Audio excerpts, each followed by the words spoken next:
Okay, it looks like we're almost ready to get started. So as the final people take their seats, I want to welcome you all on this very hot but very delightful morning in Brussels. Thank you so much for getting up early to come and join us here in this beautiful library. It's a great morning because it's the first time we have a sitting Prime Minister join us for a Playbook breakfast event, Mr. Jüri Ratas. So I'm very excited to have him here with us today. Some housekeeping to begin with. First of all, we couldn't be doing this without our partner, Etno. Etno is the telecoms lobbying organization here in Brussels that you need to know. So thank you so much to Etno for joining us and partnering us with us at this event. Of course, there are not only people in the room, but there are many hundreds, probably thousands, watching online. So thank you to all of you who are joining online, and we'll do our best to incorporate the questions and the input of all of you into the event. And the way we're going to do that, of course, you can do it in person if you're here with a passing around microphone, but we've got a system called Slido. So hopefully you all saw the signs as you were coming into the event. For those of you watching online, if you go to sli.do, enter in the tag Playbook Live, and that's the way that anybody can ask their question. The Prime Minister and I will see it on a screen here, so we'll be able to include many more questions because we won't go through that hassle of passing microphones along the row and so on. So we hope that will allow a lot more interactivity in the event. Of course, it's a Politico event, so we are going to politely harass you to fill out the evaluation forms on your seat. That's because we want these events to be driven by you. So if you have a way to improve the event, if you really liked something that happened at the event, if you have an idea for who we should invite to speak to at the next event, then please fill out that form. That's the way we keep them interesting. And without further ado, I'll now invite up onto the stage Lisa Fuhr. Don't be alarmed by that bell. It's going to stop in a second. Lisa from Etno will do the opening remarks. So thank you, Lisa.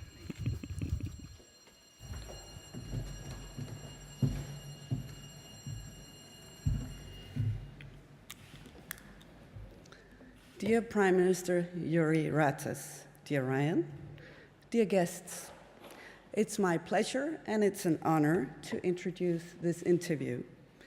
Etno represents telecommunications operators for the past 25 years now. We actually look at the world from the angle of technology, of innovation, but also of the angle of infrastructure investment. I would like to briefly address to you and our audience with a few words of ambition. What our citizens see around them today is an era of major political and societal change. Technology is about gigantic opportunities, but also some tough challenges, which requires ambitious reaction, and your country is the leader in this respect. This year at Etno, we're actually trying to develop a very comprehensive vision on how our companies can actually empower Europeans. To do this, we're taking a citizen-centric view on policies. Yes, because Europe cannot look at its citizens only as consumers. There's much more to people and to life than consumption. We're also employees, we're innovators, we're students, entrepreneurs. This means that legislators and also companies needs to take a broader view on all aspects of citizenship. It's by looking at things from different angles that we understand how digital networks and services can be the new coal and steel of Europe. Prime Minister Ratas, we know that digital is in your DNA. Estonia, in this respect, is one of Europe's success stories.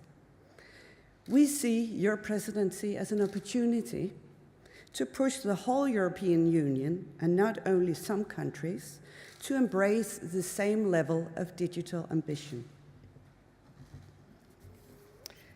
Europe needs inclusive policies to unleash the power of the gigabit society in all countries, and to ensure that no entrepreneur, No innovator, no European is left behind.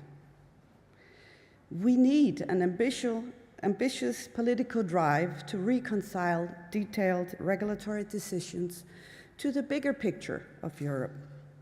And this is where politicians, policymakers, and legislators can make a real difference. First and foremost, we can make a difference by enabling a rush to invest in digital infrastructures. Other geographies are actually out-investing Europe as we speak.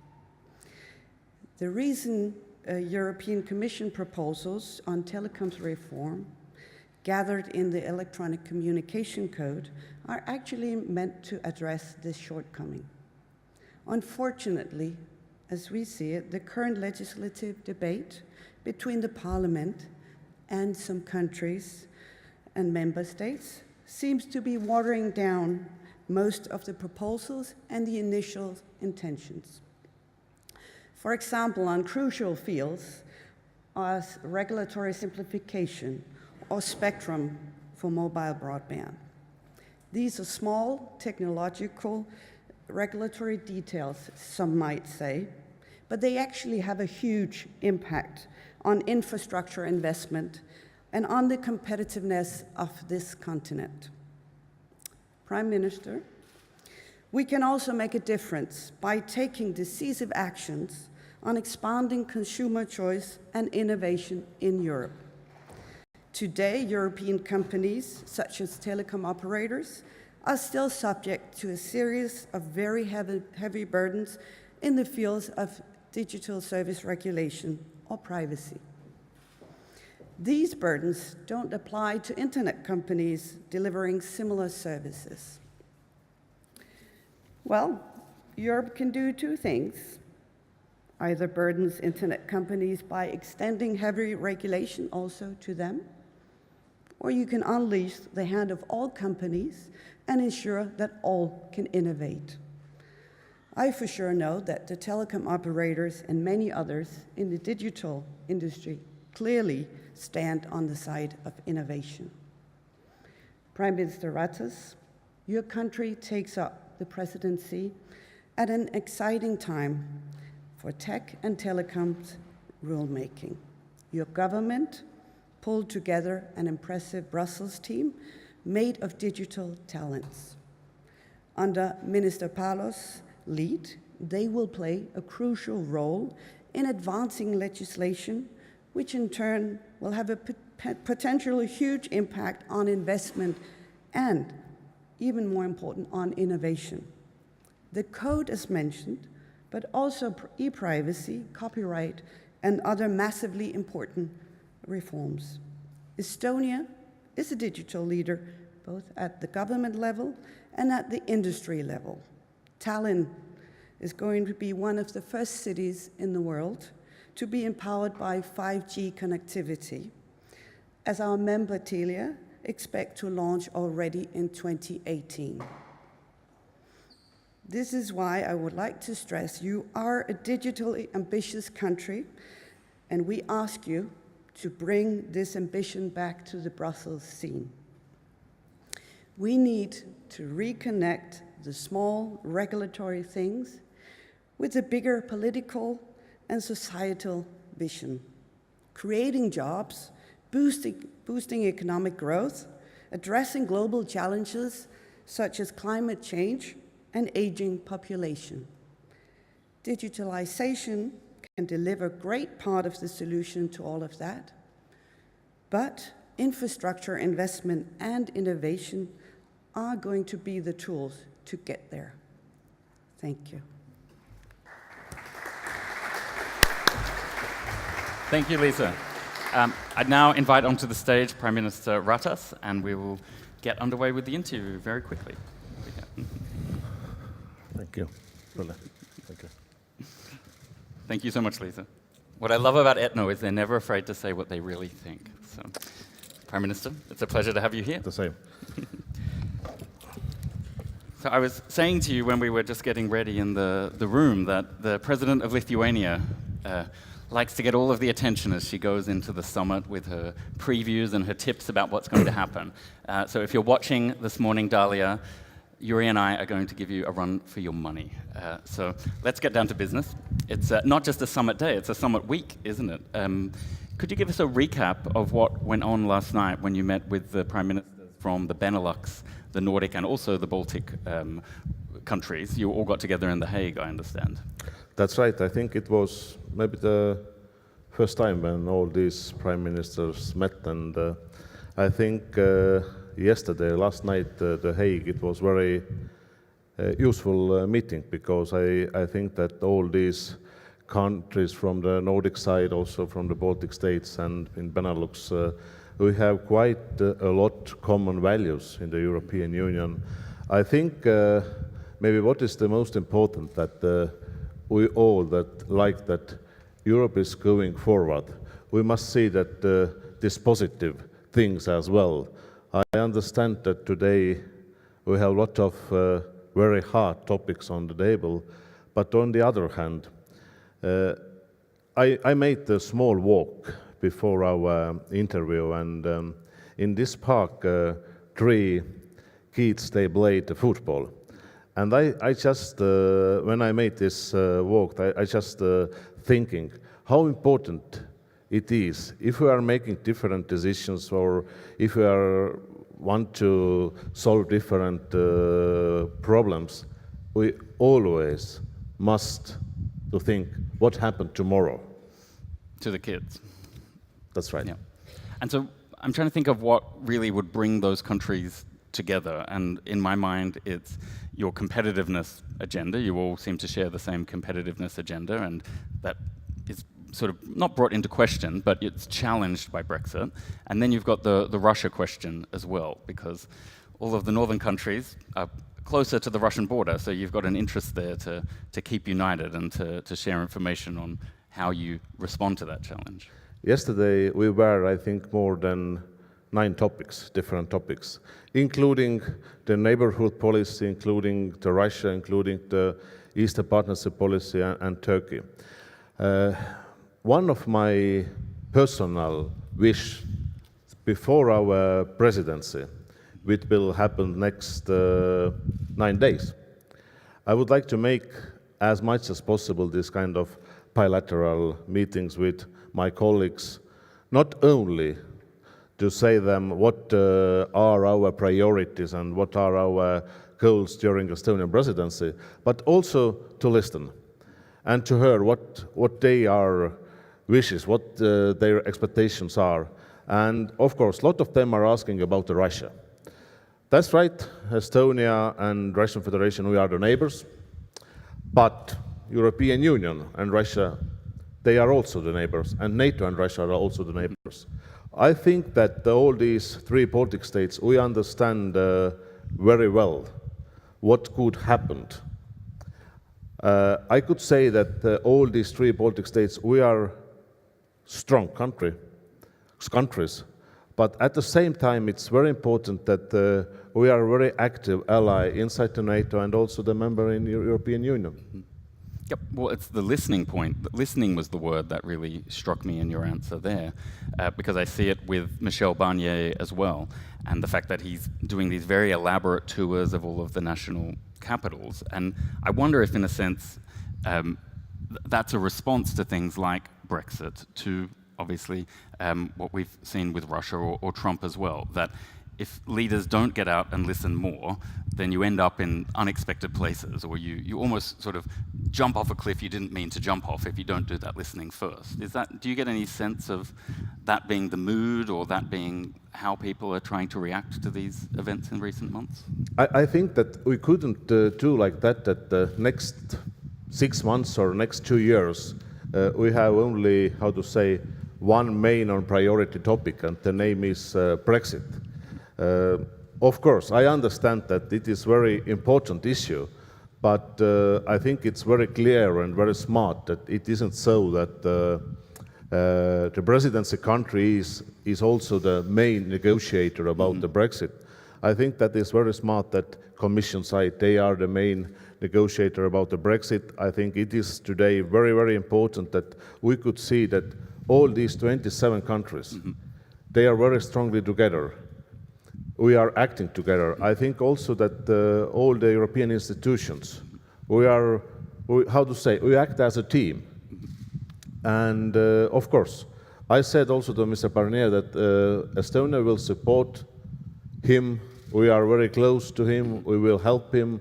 But it isn't so that now Estonia takes over the presidency and we are discussing every day only the Brexit. I think once more we must also to see what happened in the future. We must also to see that European Union, it isn't only the question or questions, very hard questions. It is also the positive way to go. Yeah, that you have to be active rather than just reacting to events.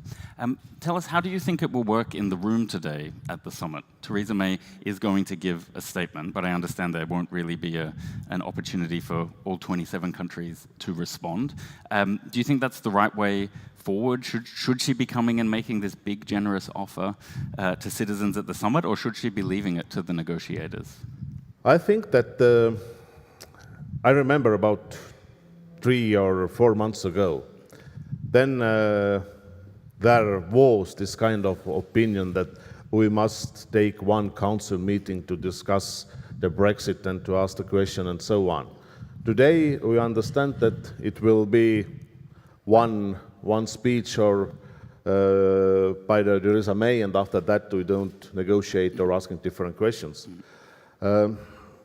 Actually, I think that we also must, understand their position in the United Kingdom.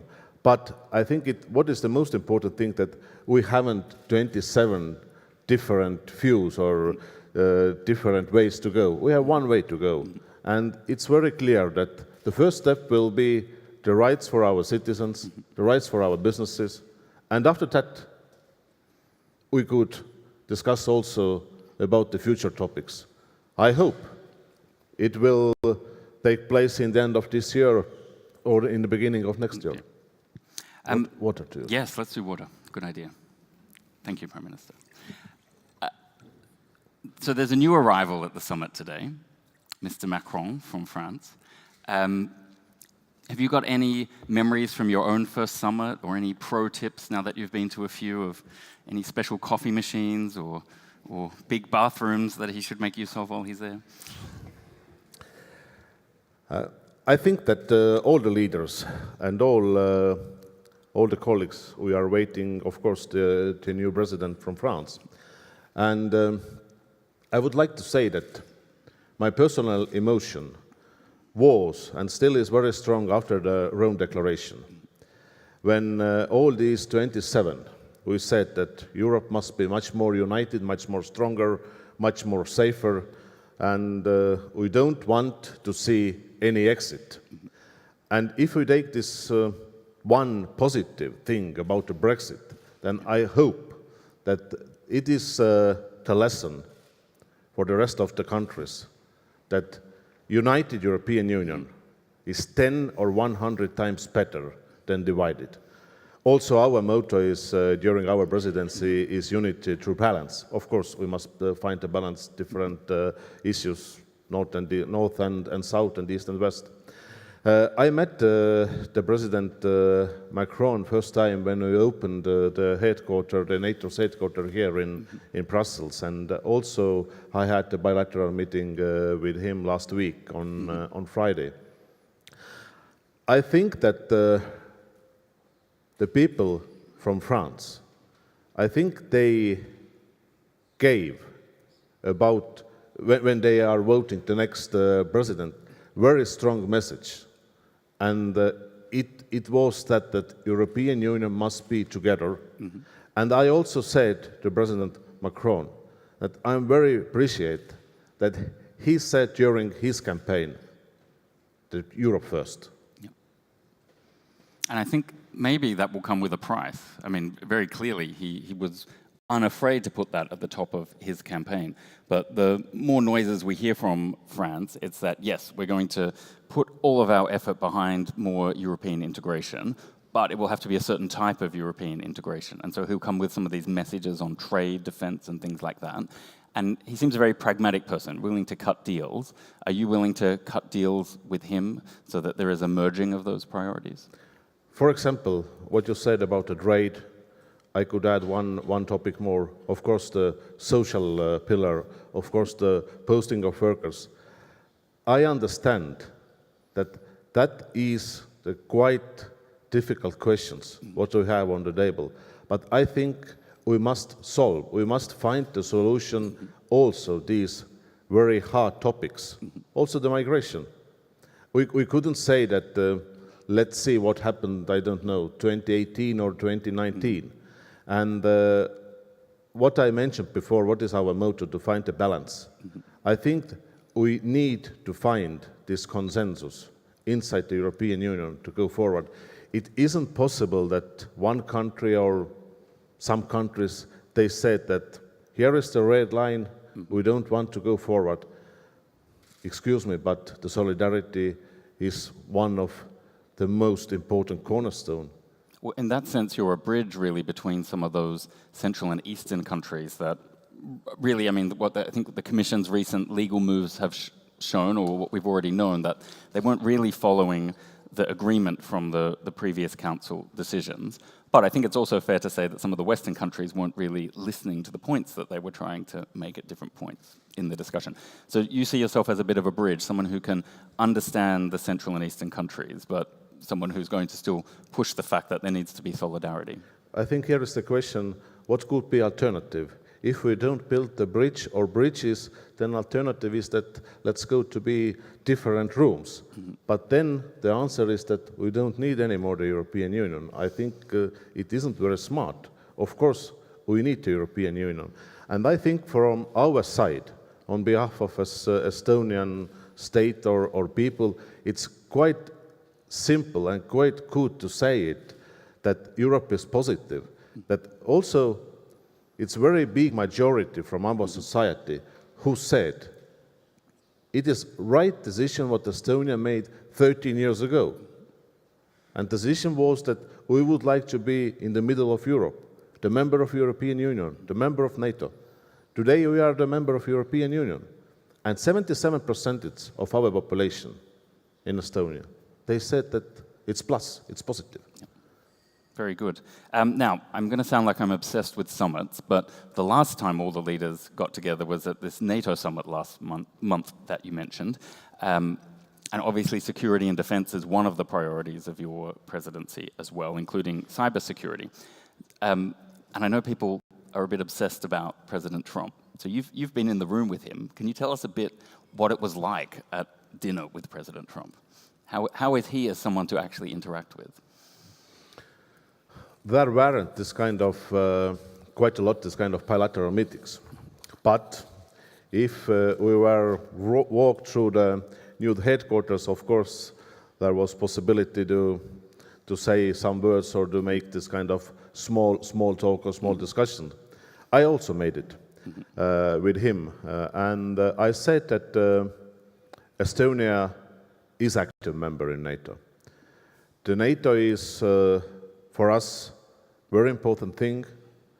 And I think these two messages, what President Trump gave during when we opened the new headquarters here in Brussels, that United States is very strongly behind the NATO. And I think that is very important message, what he gave. The second thing, he said also that, of course, we must fight against terrorism. That is 100% sure. But he said also that we could see the threat from Russian side as well. You mentioned before and now as well about Russia and the Baltic states. I think for us, I mean the Baltic states, it's very important, this kind of questions. What happened about the Minsk agreement? Yeah. What happened about international law? How it is possible, 21st century, that one country could decide that now we will take one independent part. I can't disagree with that. We've got quite a few questions coming up on the screen here. We might, I'll move the table so you can see it a bit better. I think we've covered the first one about what changes we should expect starting at today's summit, unless you have something to add there. I think not only today's and tomorrow's summit, I think all these important topics, what is also during our presidency, what also are our priorities, defense, trade, we take the migration topic. It's, how to say, just some words about the migration. My first council meeting was in the end of last year, in December. And I remember very well that all these 28 members then, we hoped that we could find the final solution about the migration the last council meeting during Malta's presidency. Now today, I think we all understand that it isn't possible. Of course, we take the migration over. Defense, security, trade, like I mentioned, migration. Also, I think it is important to find a solution about the two agencies. Look, there are a lot it's one of those things where it seems small, but it's possibly going to turn into a very big fight, isn't it? The EU has a way of blowing up these small things and getting stuck. It seems small on the one hand, but on the other hand, I think that maybe more than 20 countries will apply different agencies to their countries. What it means that it is also important. It becomes a symbol of the principle of how do you share these riches. That's right. The EU. And also we will discuss about the Brexit, and we are very satisfied about all these topics next 2 days here in Brussels. And on the agency question, are you in favor of having the objective criteria or leaving it in the political space? Because to fill everyone in, I know you might not all be following these details. Clearly, there's the Medicines Agency and the Banking Authority are based in London, in the UK. They can't be after Brexit, at least not on a permanent basis. And there is a fight amongst the member states at the moment about whether it should be decided by objective criteria, almost like an independent commission in a sense, or should this be a political decision of the governments and the leaders? So which side are you on, Mr. Ratas? We will discuss it today. So you're on the fence. Today evening. I think that it's better if we have or if we could use this kind of very concrete model how we will vote or and let's see what happened today's evening council meeting. But like I understand, we have now the time about in the end of July when it's concrete which kind of countries will apply these agencies, and I hope that in October we will find the best solution for these two agencies and also for the European Union. I'm going to press you a little bit on one point there. Yes. What's been told to me by my sources is that it's in Germany's interest if it is a political decision, because Germany has an interest to have the banking authority. So if you do it all in a dark room with cigars, and there are two winners, it's almost certain that Germany would be one of the winners. If you do it on objective criteria with a secret ballot, you never know. Maybe Germany won't get anything out of that process. I know that we have some other countries who are thinking very strongly today that this banking agency will be their country. I was some days ago in Luxembourg. They have quite same opinion. But maybe one thing more what I would like to add about this council meeting and what is very important that it isn't so that these 27 or 28 leaders we are making the decisions and putting on the paper or on digital way, and then it's final decision. I think this emotion and this thinking must be we are making this decision not only 27 or 88 persons, but 500 million our citizens, and that is the most important. Now, let's bring in some more of the questions. And the questions appear to be more in the tech field. And so we're going to go into Estonia mode. And I know that Estonia is very digital, of course. So the first question that has got 8 upvotes is, what worries you most, Prime Minister? Chinese investment in EU technology or the dominance of US tech giants? Or I would add, none. If I could answer a little bit larger scale, that all these ICT or digital agenda questions, I also heard the presentation before we came here on the stage, and a lot of my colleagues in the European Union, they said that if we could do some movements about the digital agenda, about e-government, e-governance, about IT sector, now it's the time, next 6 months. And I'm feeling a little bit this kind of pressure that Estonia could make all this kind of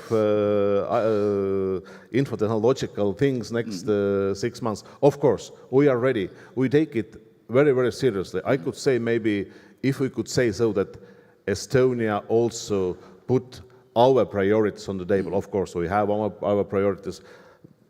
I think it isn't not this kind of very secret information that the digital sector or IT sector will be one of our most important priority during the next 6 months.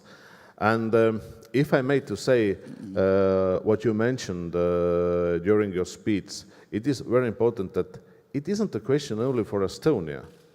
I hope that it will be the question for all the 27 countries or 28 countries to use different e-services. To use, for example, what we want, I think, we are using today in Estonia everyday medical prescription, medical digital prescription. I think we need also to use it between these. I mean, it's such an obvious one. 27 or 28 countries. We are using the e-signature. For example, I gave my last signature, it was the e-signature yesterday evening when I was here in Brussels. It takes, through the mobile phone, maybe about 45 or 50 seconds. These kind of simple things. I think today we are ready to say that that is great that we have 4 freedoms inside the European Union. But we must see that maybe we need also the 5th freedom. What I'm talking about free movement of data as well. You've taken the next question right out of the screen. But keep going, it's perfect, it was about that. But all these topics really will be on the table during our presidency. In the middle of July, in the minister levels, they will discuss these digital issues, technological issues in Tallinn. I am very happy that I could say that 98% of the leaders, they are coming in the end of September to Tallinn when we have the digital summit, 29th of September. And so you'll really have Merkel and Macron at this summit? Yeah, yes, that's true, because I heard what President Macron said during our press conference, that he will be in Tallinn in the end of September. I think these are very important things, really, to find this common interest, how to solve or how to go forward about the digital issue. I think a lot of my colleagues around our council meeting, they are saying that we are talking this free movement of data or single market 2 or 2.5 years. But what do you think they need to sell it? Is it, so you locked in the people at the top, that's important. It's something we lacked. When I was working on digital issues at the Commission, you kind of felt you were this fringe person, you were a protester on the sidelines, urging people to listen to you. So you're getting the buy-in at the top now. Does there need to be grassroots pressure as well? Do citizens need to demand, do they need to say, this is outrageous that I can't get my prescription done digitally? Or is it that you need to just wipe out the intermediaries, like the pharmacists? Not wipe them out, I don't want people to lose their job, but do you need to say to them, hang on, you just have to do it in a new way now. It's not a choice, we're just forcing you to do it. I think it's a very right way to thinking, that we are making these digital solutions, 5G and different things for the citizens. What I just mentioned before, we have 500 million citizens. And I think that is the main question, why you are doing that. Of course, we are doing that. It is much more better for everyday life. It takes a lot of hours to keep, to do something else. My colleagues, they said in Estonia that, just one example, if we take 1 month and just thinking that in Estonia we don't have this digital and these services and e-signature and this kind of things, then every month we must use amount of paper about 300 meters. And it is the same amount like Eiffel Tower every month. Yep. It means 12 Eiffel Towers per year. And but we don't use this paper. We are always saying that, for example, also our government, it means the work without the papers. When I met with your chief information officer, when I made my last visit to Estonia, he was saying that actually some of the benefits are not directly digital, but when you have all of these digital services, what you're actually doing is saving people logistical hassle. So in fact, it's a lot of people not having to drive to government offices, and it's time and it's driving and it's things like that that are the real benefits. That's right, just what I mentioned, that it takes or it keeps the time to do something else, I don't know, to be with our families, to read the books, to make some other things. Of course. For example, this digital medical prescription, maybe it means one phone call to my family doctor and then to go to buy this medicine, and that's all. I don't need any paper. I need only my ID card to show. Now, something that is maybe more tangible for people who are not that digitally savvy. You just opened the world's first data embassy. Can you tell us a little bit about that? That seems like an actual revolution in how diplomacy could take place if you were able to spread that across the world. That's right. That we opened a data embassy with Luxembourg and Estonia. And we made a final contract 2 days ago in Luxembourg with my very good colleague, Prime Minister Petel. And why we are doing that? Because I think we understand Estonia how important is these different data. And today, and I'm sure that tomorrow, all our systems are working very well. But I think it is very smart to have always, how to say, this alternative data, if something happened. And I hope that it will be this kind of good initiative also for the rest of the other countries. And that's true that we also check it, and I think it was now, I could say, this contract was the first, this data embassy, not only in the European Union, but in the worldwide. And I'm very happy, and we had some candidates on the table when we made our last decision, and I could say that in Luxembourg we trust their infrastructure, we trust the country, and I think it's also this kind of positive initiative for the future. Now maybe one last digital telecoms question from me. And then we take it's the big EU telecoms overhaul that you'll be managing it throughout your whole presidency. And in my mind, that's one of those files that really, it's both technical and political at the same time. And I think at Politico, we're noticing more and more all of these digital and technical files, that they're just intersecting more and more with politics. Do you notice that as well? Is that a trend? Is it going to affect how you manage something like that telecoms review?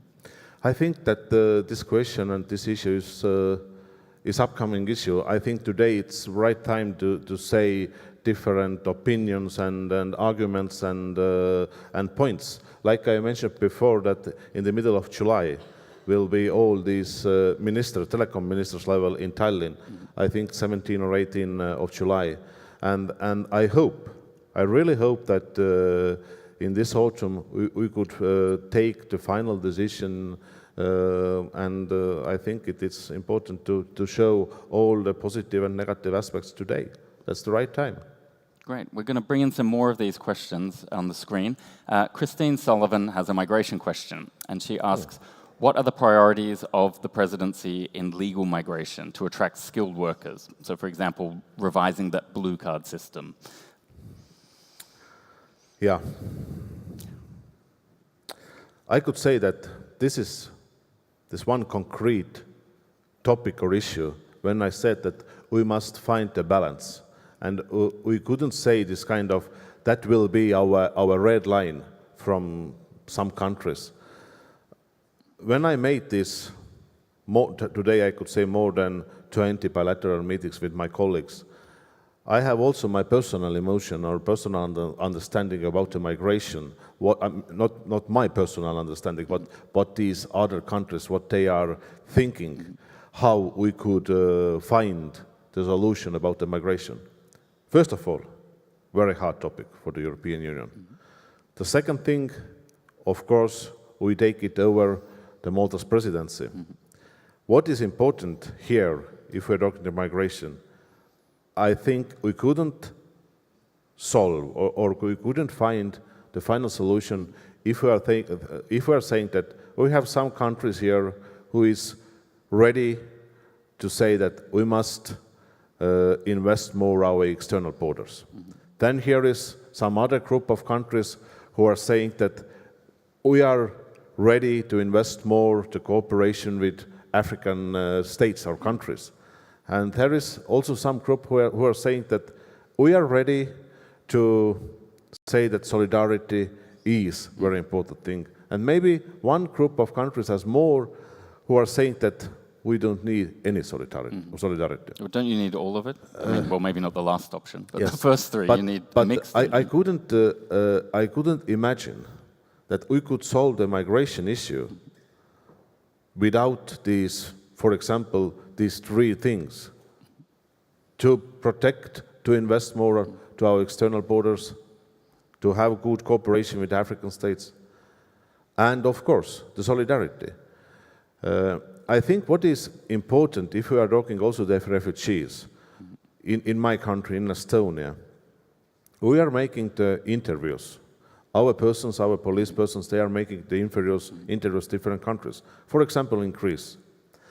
And why it is important to understand what kind of person he or she is, what kind of job they are interested in to do in Estonia.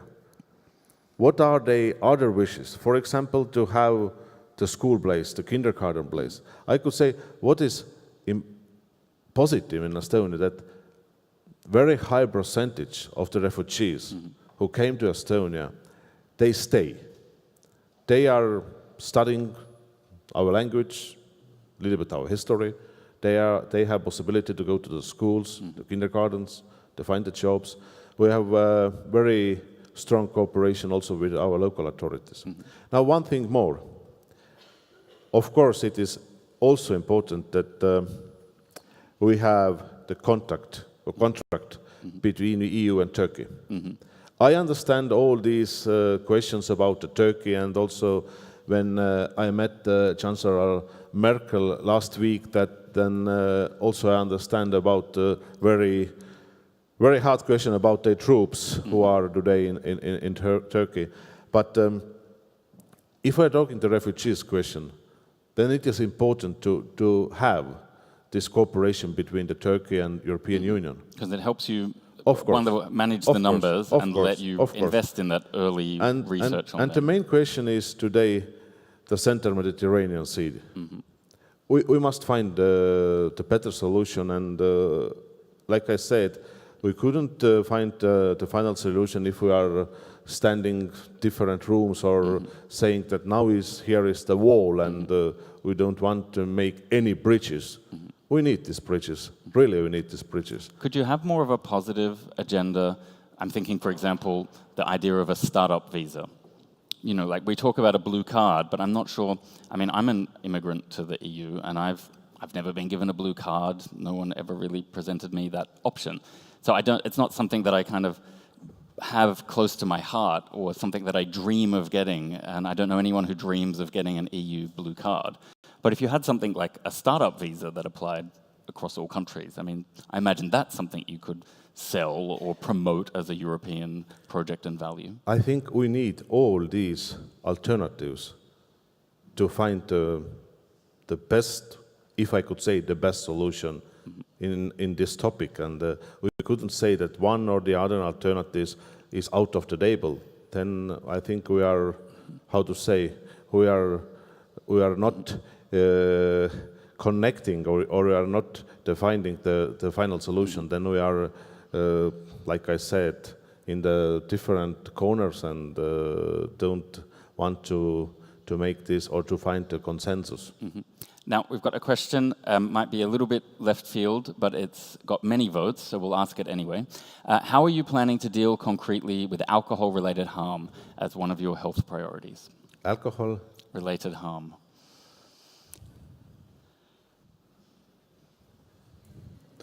We are. I don't know, is it the question about Estonia or in EU, but... I don't think they're commenting on Estonia particularly. But I think there was also a little bit the answer. What is the most important thing is the health. If we are doing the alcohol politics or different excise or different taxes and so on, I think the most important topic is what is the influence for the people's health. Of course, I understand, for example, in Estonia that now if we are raising our taxes or tax policy, they are saying that then a lot of people will buy the alcohol some other states, for example, in our border between Estonia and Latvia.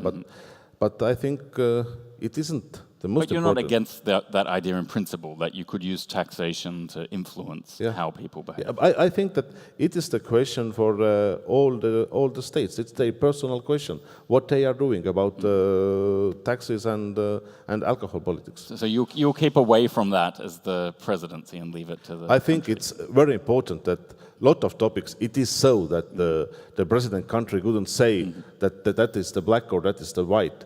I think our main priority or our main goal is to find this balance. Yep. Now, on the clean energy package, originally that should have been done. United States, yeah. On which of the files of the clean energy package is Estonia committed to at least reaching a general approach during your presidency? That's right, that all these clean energy packets, also Paris Agreement, they are on the table during our presidency. I think all my colleagues, I could say that with these bilateral meetings, they mentioned very strongly, we must put also on the table after the United States decision about the Paris Agreement, we must put on the table very strongly our environment. It is one of our priority as well, sustainable Europe, and it includes all these points, clean energy package, also Paris Agreement. And do you think Trump saying that he'll withdraw from that agreement, is that really going to have much of an impact, or do you think that it will just push the EU and China to do more, and that US companies will just do more anyway, separate from his government? What is my feeling today that all the leaders inside the European Union, we want to do more. We want to keep this, I think, this unique opportunity, what more than, I think, around 200 countries decided about the climate change and Paris Agreement. Now, I've got two last questions. I'll jump back in as the moderator with those questions. One of them is about the high-speed rail project that is planned for the Baltics. So I personally love trains, so that's why I'm cheating. Me too. Good, excellent. Because I heard there were some people protesting in Estonia about where the tracks might go and how that project would work. But I was just checking, is it on track? Are we still going to get this high-speed rail line? Yes, it's on track. Why? Because our parliament, we made with the 3 Baltic prime ministers the contract in the beginning of this year. And all the 3 parliaments, they must say yes or no For example, Estonian Parliament decided, I think that it was on Monday this week, that we say yes about the name is Rail Baltic. And why I said that me too, or I like the train connection, because that is the question, and quite big the question for the Baltic states, how we connect with, for example, the center of Europe. What is also positive about this Rail Baltic, that also the Scandi countries, mainly the Finland, they are also very interested in to be one part about this Rail Baltic. The problem is today that if you are in Tallinn, then I could say that you haven't possibility to go by train to the center of Europe. I hope that could we dream one day with a tunnel to Helsinki? The tunnel will be another issue. Maybe some words about the tunnel as well. But I hope that in the end of 2025, the Rail Baltic is ready. About the tunnel, no, of course, it gives to our region quite a lot. I think that is right to do all these preparation, I could say preparation things. What is the price? Could it be PPP, public-private partnership, or some other finance system? We don't know today. Of course, it costs a lot, but the connection, I couldn't say only between Finland and Estonia. The tunnel is about 75 or 80 kilometers. I think it is important, yeah, of course.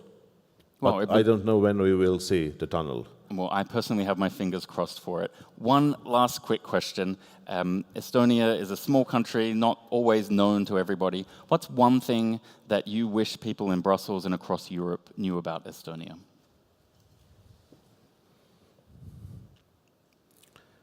We are, I think, after our re-independent, I'm saying always to the people of Estonia, thank you that we decided that Estonia must be and always wish to be in the middle of Europe, in the middle of European Union. Also, very active ally in NATO. Estonia is a friendly country. Estonia is a positive country. It isn't only the sentence that we would like to see European Union positive way as well. For example, today our discussion, there is two alternatives to say that we have migration, we have Brexit, and a lot of another hard things. But we have also the Erasmus, for example. We have also the peace, what is the main important thing in the European Union.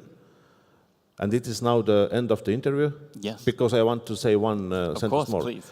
And I would like to say, of course, for our people from Estonia, but mainly these 1,300 persons who are working every day here in Brussels, in my country, I mean Estonians, to make our presidency success. I would like to say to them, big thanks. I'm feeling that they are very professionals. We are taking this presidency very seriously because it is our first presidency. And I think it's unique moment also for Estonia. I was thinking yesterday evening, is it right to say that it is Estonian presidency? Or it is right to say that every presidency is European Union presidency, and some countries are leading just these 6 months. And I think that is much more smarter to say. We couldn't say, now it's Estonian presidency and only our priorities. Next one will be Bulgaria and then Austria. It isn't so.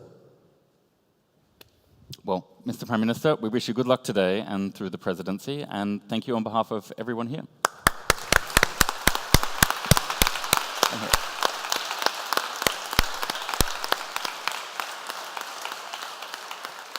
And I will squeeze in one last request for you to fill out those evaluation forms before you join us for coffee. Thanks again to our sponsor and partner, Etno, and to Prime Minister Ratas. Thank you, everybody. It's great. It was good?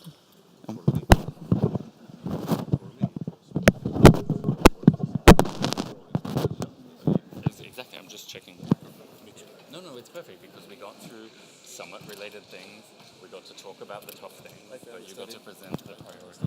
We also wish that this kind of a little bit small talk, Yep. not very this kind of technical. But it's good because you think people who want like many more details, they can always go somewhere else for the details. But if you leave them with a good feeling and a sense of who you are as a person, then that's good. Once more, thank you. It was a pleasure, and thank you for trusting us to do this. And I hope that